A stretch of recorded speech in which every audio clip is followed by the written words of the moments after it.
পতে পাখি, পাখি পতে পাতা পাতা, ফতে ফুল, ফতে ফড়িং। ফোনি সোজা হয়ে বসো। তারপর বতে বটে বক, বক বতে বানর বানর। হ্যাঁ, গুড। বটে ভেড়া, বটে ভালু ভাল্লুক, মতে মাঠে মাছ মাছ, মতে ময়ূর। এটা কি? প প ব বাহ মা। আসসালামু আলাইকুম, নতুন একটি ব্লগ নিয়ে আবারও চলে আসছি। সকালবেলা ঘুম থেকে উঠে আজকে নুসাইবা মুখ ধুয়ে নাস্তা করে পড়তে বসেছে। মাশাআল্লাহ, এতক্ষণ সে পড়াশোনায় শুনলেন। তো পড়াশোনার পরে এখন 10টা বাজে। আমি বললাম চলো তোমার সাইকেল চালানোর টাইম হয়েছে। ওকে আমি গ্যারেজে নিয়ে আসলাম সাইকেল চালানোর জন্য। 45 মিনিট এখন সাইকেল চালাবে। প্রতিদিনই এখন এই নিয়ম করেছি যে টানা 45 মিনিট ও সাইকেল চালাবে। তো আজকে নুসেবার সাথে আরও 2-3 জন ছিল, ওরাও সাইকেল চালাচ্ছে। এর জন্য নুসেবা আজকে একটু বেশি মজা পেয়েছে, তাই এই মুহূর্তটা আমি ভিডিও করে রাখছিলাম। নুসেবা আজকে সুন্দর করে সাইকেল চালাতে পেরেছে। এতদিনও প্যাডেলটা পুরোপুরি ঘোরাতে পারতো না, এখন আল্লাহর রহমতে প্যাডেল চালানো শিখে গিয়েছে। সব কিছুতেই ধৈর্য ধরতে হবে, কোনো কিছুই এত অধৈর্য হলে চলবে না। এতদিন অনেকেই বলেছে কেন 2 পা একসাথে ঘোরাতে পারে না, এত দেরি হচ্ছে কেন। হঠাৎ করে আজকে দেখলাম 2 পা একসাথে কী সুন্দর ঘুরিয়ে মাশাআল্লাহ সাইকেল চালাচ্ছে। বাচ্চাদেরকে আসলে একটু সময় দিতে হয় সব কিছুতে। কারোটা আগে প্রকাশ পায়, কারোটা পরে। সব বাচ্চাই এক না। কিছু কিছু বাচ্চা তাড়াতাড়ি বিকাশ হয়, আর কিছু কিছু বাচ্চা একটু দেরিতে বিকাশ হয়। আলহামদুলিল্লাহ, আমি সব কিছুতেই খুশি। তো সাইকেল চালানো শেষ করে এদিকে নুসাইবাকে নিয়ে উপরে চলে আসছি। ও এখন কেচি গেটটা পুরোপুরি খুলে নিচ্ছে।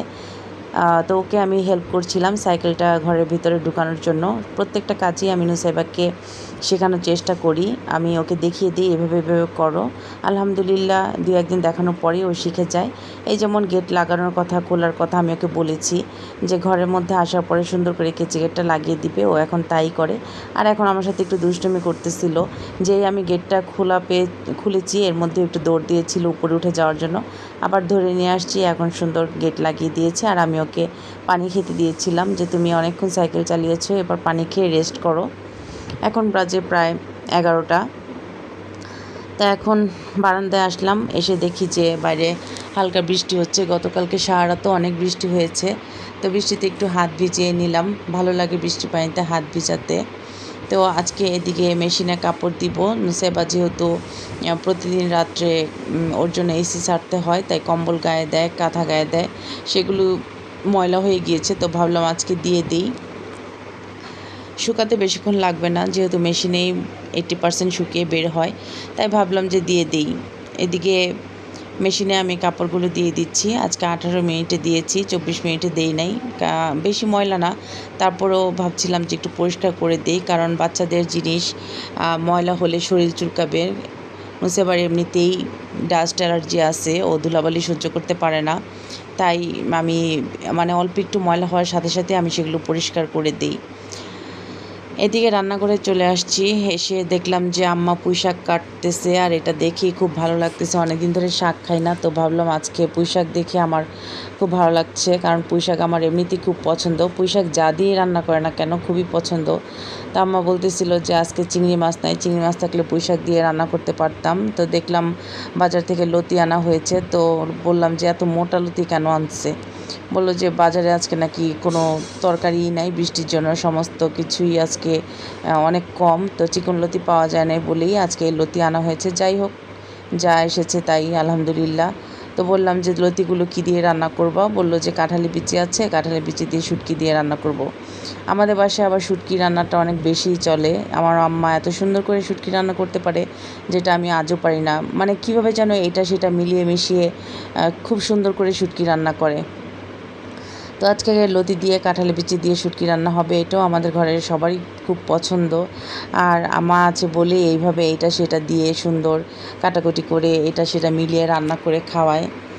আমি হলে এটা পারতাম না, কারণ এটা অনেক সময়ের ব্যাপার, লতি বাছতে অনেক সময় লাগে। নুসাইবাকে নিয়ে এতক্ষণ টাইম দেওয়ার আমার সময় নাই।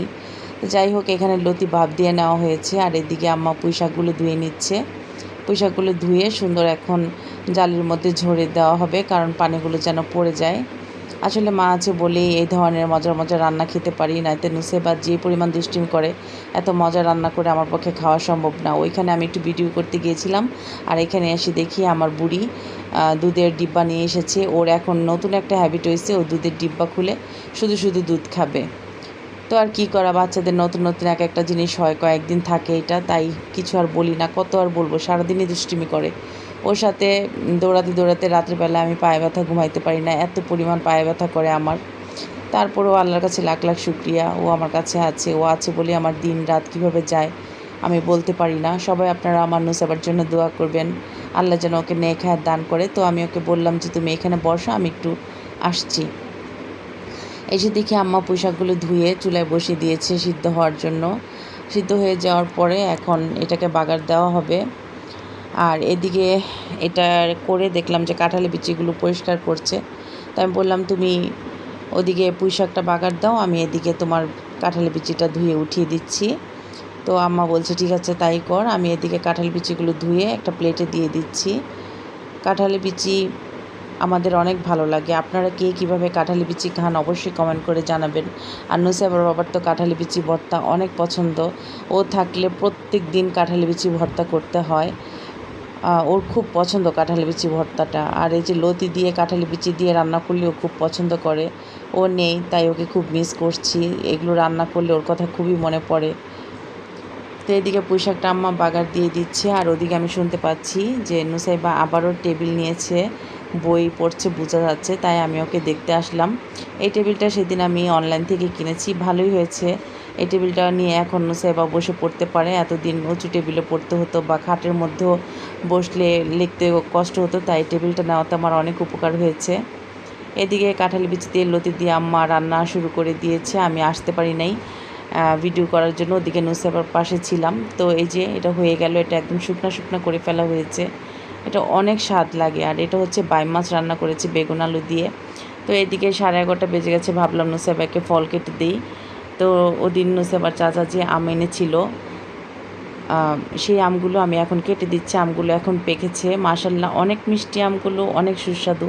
আর প্রত্যেকটা আমি খুবই বড় বড় ছিল, খুব ভালো লেগেছে আমগুলো খেতে। তাই নুসাইবাকে এখন 11:30 বাজে, আমি ওকে ফলটা কেটে দিচ্ছি। যতটুকুই খায়, 2 টুকরা 1 টুকরা যাই খায়, এটাই আলহামদুলিল্লাহ। মাশাল্লাহ নুসাইবা এবার আম খেতে খুবই পছন্দ করেছে। আর এই আমগুলো অনেক মিষ্টি ছিল। দেখেন আমগুলো কত সুন্দর দেখাচ্ছে, পাকার পরে একদম হলুদ টকটকে হয়ে আছে। যাই হোক আলহামদুলিল্লাহ আমগুলো খেয়ে খুবই মজা পেয়েছি। আর এখানে কিছু আম পেকে যাচ্ছিলো, নুসাইবার বাবার জন্য চিন্তা করেছি কিভাবে ফ্রোজেন করে রাখবো। ও আস্তে আস্তে 1 মাস বাকি, তাই ওকে ছাড়া আম খাবো প্রশ্নই আসে না। সেজন্য যে আমগুলো পেকে গেছে সেগুলোকে আমি এখন ফ্রোজেন করে রাখবো, যাতে ও আসলে আম দিয়ে দুধ ভাত খেতে পারে। তো এভাবে রেখে দিলে ও এসে খেতে পারবে। তো আমি এদিকে ট্রাই করছিলাম যে কোন আমগুলো রাখবো, একদম ফ্রেশ দেখে পাকা পাকা দেখে রাখবো। প্রতিদিনই এভাবে আম দেখে দেখে ওর জন্য 3টা 4টা করে ফ্রোজেন করে রাখি। তো এইভাবে রেখে দিলে ও এসে সুন্দর খেতে পারবে, জুস করেও খেতে পারবে অথবা আম দুধ ভাত খেতে পারবে। তো যাই হোক আজকের ভিডিও লম্বা করব না। আপনারা যে যেখান থেকে আমাদের ভিডিও দেখছেন অবশ্যই আমাদের ভিডিওটি ভালো লাগলে একটি লাইক দিয়ে দিবেন এবং আমাদের ভিডিওটি শেয়ার করে দিবেন। আজকে এ পর্যন্তই, ভালো থাকবেন, আল্লাহ হাফেজ।